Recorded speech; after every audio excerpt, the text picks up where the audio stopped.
নমস্কার। আপনারা জানেন গত 25শে নভেম্বর সম্মিলিত সনাতনী জাগরণ জোটের মুখপাত্র শ্রী চিন্ময় কৃষ্ণ মহারাজ তাকে গ্রেপ্তার করা হয় ডিবি পরিচয়ে এবং তিনি পরবর্তীতে চট্টগ্রাম কারাগারে কারারুদ্ধ অবস্থায় আছেন। তো তার জামিন শুনানি চট্টগ্রামে হয়েছে এবং আপনারা জানেন যে তাকে জামিন নামঞ্জুর করা হয়েছে। এখন আমাদের গন্তব্য হাইকোর্টে এবং আমরা সর্বাত্মকভাবে চেষ্টা করব যে তার যেন জামিন হয় এবং দেশের প্রশাসনকে আমি অনুরোধ করব যে তার এই জামিনের বিষয়টি, তিনি একজন সাধু সন্ত এবং আপনারা জানেন যে তার খাদ্যাভ্যাস আলাদা, তিনি নিরামিষ খান এবং এরকম তার সম্পূর্ণ খাদ্যাভ্যাসই আলাদা, আর 5টা মানুষের মতো না। তো তার এই বিষয়টাকে মানবিকভাবে দেখার জন্য আমি অনুরোধ করব।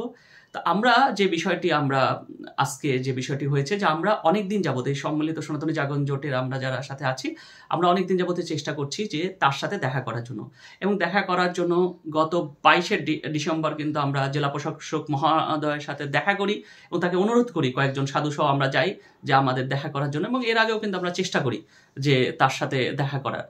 তো তারা আমাদের আশ্বস্ত করেন যে ঠিক আছে, এখন যে সিচুয়েশন এরকম, কিছুদিন পরে আপনারা যান, আমরাই আপনাদের সহায়তা করব। আমরাও সেটাতে আশ্বস্ত হই এবং এর পরবর্তীতে আমরা চেষ্টা করি এবং কালকে পুলিশ প্রশাসনের সাথে কথা বলে আমাদের একটি ডেট ফিক্সড হয় যে আজকে 11টার সময় তার সাথে আমরা দেখা করতে পারবো। ওইভাবে আমরা 5 জন সাধু সহ 7 সদস্যের একটি টিম চট্টগ্রাম জেলা কারাগারে আমরা গেটে সামনে যাই এবং যাওয়ার পরে কিন্তু আমরা আজকে সেখানে 3 ঘন্টা অপেক্ষা করার পরও আমরা দেখা করতে পারি না। তো বিষয়টি খুবই জঘন্য বিষয় হয়েছে।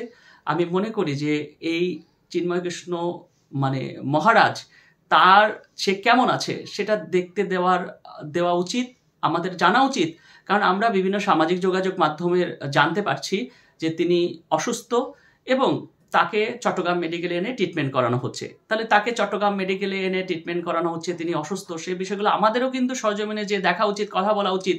হ্যাঁ, তো অনেকে এখানে বলছেন যে তিনি সুস্থ, তার বিরুদ্ধে বিভিন্ন মিডিয়াগুলো ষড়যন্ত্র করছে। তাহলে যারা বলছে ষড়যন্ত্র করছে, এই সমস্ত কথাগুলো যারা বলছে, তো তাদের তো উচিত আরো বেশি করে দেখতে দেওয়া, যে দেখতে গেলে আমরা যখন যাই দেখবো যে তিনি সুস্থ, আমরা আরো বলবো, সেটা তাদের জন্য সুবিধা হবে, তাদের জন্য হবে যে না, এই কথাগুলো প্রপাগান্ডা যে তিনি সুস্থ আছেন। তো সর্বোপরি এই যে বিভিন্ন বিষয়গুলো আমরা দেখতে পাচ্ছি, এই বিষয়গুলো আমরা চাই না। তো আমাদের এই আজকে যখন দেখতে দেওয়া হচ্ছিল না, সেই সময় আমাদেরই একজন প্রতিনিধি তিনি এই জেল সুপারের সাথে কথা বলেন এবং তখন তাকে জেল সুপার জানান যে তার স্ত্রী, পুত্র বা পরিবারের লোক ছাড়া তাকে দেখতে দেওয়া যাবে না, অথবা আইনজীবী ছাড়া। এবং আপনি জানেন যে আইনজীবীরা কিভাবে আসবে চট্টগ্রাম কোর্টে ওই জামিন শুনানিকে কেন্দ্র করে 26শে নভেম্বরে সেখানে 70 জনের উপরে আইনজীবী, সেখানে তারা মামলার কারণে তারা মুভ করতে পারছেন না, তাদের একটা ভীতির একটা পরিবেশ সৃষ্টি করে রাখা হয়েছে। তো সেই হিসাবে আইনজীবীরা তো যেতে তারা ভয় পাচ্ছে।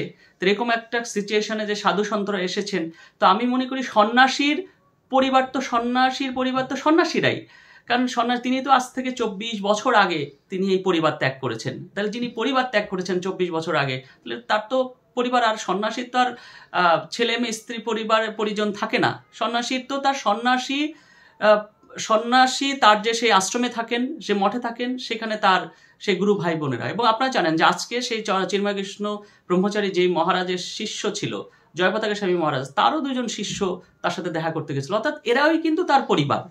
তো সব মিলে এই সাধু সন্তই তার পরিবার। তো সেই সাধু সন্তদের দেখা করতে দেওয়া হয় নাই, এটা একদম ঠিক হয় নাই। আমি মনে করি অতি দ্রুত এই সবাইকে, আমরা যারা এই আন্দোলনের সাথে যুক্ত আছি, আমাদের চিন্ময় কৃষ্ণ মহারাজের সাথে অতি দ্রুত দেখতে দেওয়া উচিত যে তিনি কেমন আছেন। আমরা চাই এই বিষয়টি প্রশাসন খুবই সহৃদয়তার সাথে দেখবে। ধন্যবাদ সবাইকে।